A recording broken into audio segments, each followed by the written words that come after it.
Bonjour Carmen Toudonou, vous êtes la promotrice de Miss Littérature, ce concours qui promeut la beauté par la littérature, la beauté féminine par l'intelligence. L'aventure a commencé au Bénin en 2016, 4 ans après. Plusieurs pays africains sont entrés dans la danse. Quels sont-ils et que pouvez-vous nous dire des Miss Littérature 2020 par pays?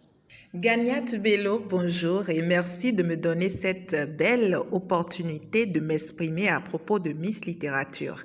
Alors, vous m'aidez justement à pouvoir faire quelque peu le bilan de la première année de notre biennale 2020-2021. Je vais dire d'abord que Miss Littérature, c'est un concours littéraire, comme vous le savez, qui confronte chaque 2 ans des jeunes filles qui viennent d'Afrique autour donc d'une compétition de littérature. Et pour cette biennale, nous avons 8 pays africains, vous l'avez dit, qui sont en lice. Il s'agit du Bénin, du Burkina Faso, du Cameroun, de la Côte d'Ivoire, de la Guinée, du Niger, du Tchad et du Togo. Alors, nous avons un concours qui se déroule en 3 phases principalement. Nous avons une première phase, ce sont les finales nationales qui sont déjà clôturées. Nous avons démarré le 18 octobre 2020 au Niger et la tournée des phases nationales a pris fin le 28 décembre passé au Burkina Faso. J'ai eu à faire une tournée africaine pour superviser l'élection des Miss dans la plupart de ces pays africains. Alors la deuxième phase, c'est la finale Afrique. Elle aura lieu le 24 juillet prochain à Cotonou. Elle va regrouper les 8 Miss que nous avons élues, que je viens de citer. Et à cette occasion, nous auront des visites touristiques qui seront organisées au profit des filles, un colloque international, une mini-foire, également des rencontres d'auteurs et nous aurons évidemment la grande soirée élective au cours de laquelle nous allons élire Miss Littérature Afrique pour la Biennale 2020-2021 et puis ces 3 dauphines. Donc, nous allons organiser un séjour de 5 jours pour les filles au Bénin. C'est aux frais du comité d'organisation. Enfin, la 3e phase, bien sûr, c'est la réalisation du recueil de nouvelles. Les Miss et les 2 dauphines de chacun des pays seront invités à des résidences d'écriture au cours desquelles elles auront à rédiger une nouvelle autour d'une thématique imposée et elles auront à peaufiner. L'idée, c'est de leur apprendre à écrire et d'aiguiser leur sens de l'écriture. Voilà. Le gouvernement du président Patrice Talon a sur soi Miss Bénin, ce concours qui faisait l'éloge de la femme par ses attraits physiques en majorité. S'il vous proposait aujourd'hui de remplacer Miss Bénin par Miss Littérature Bénin, oui ou non, allez-vous accepter et pourquoi? Quelle question! Je vais accepter même rapidement, même avant qu'il finisse, de faire cette proposition.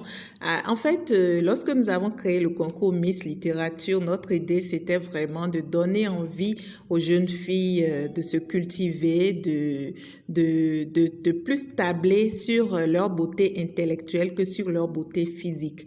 Après, je n'ai rien contre les concours de beauté et puis je pense que pourquoi pas si Miss Bénin pouvait reprendre, ce serait de bonne guerre. Hein. Je n'ai rien contre Miss Bénin, mais je pense qu'effectivement, il serait intéressant de plus faire la promotion de la beauté intellectuelle et de ce point de vue, le concours Miss Littérature, pour moi, c'est du pain béni.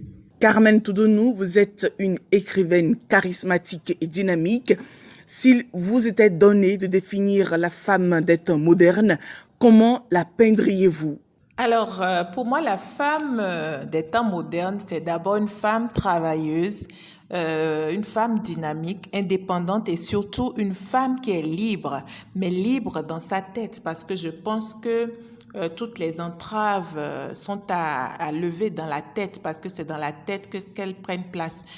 Toutes les brimades, tous les préjugés qui pèsent sur les femmes et surtout sur les femmes africaines, c'est dans la tête qu'il faut les briser, qu'il faut les éliminer. Donc, je pense qu'une femme moderne, une femme des temps modernes, c'est une femme qui est surtout libre dans sa tête, mais une femme qui marche aux côtés des hommes, qui ne les méprise pas parce que les hommes ne sont pas méprisables. Les hommes, ce sont nos moitiés, vous savez, c'est l'autre moitié de l'humanité. Donc, une femme qui respecte les hommes et qui, surtout, se donne les moyens de ses ambitions par le travail et par le fait qu'elle reste focus sur ses objectifs.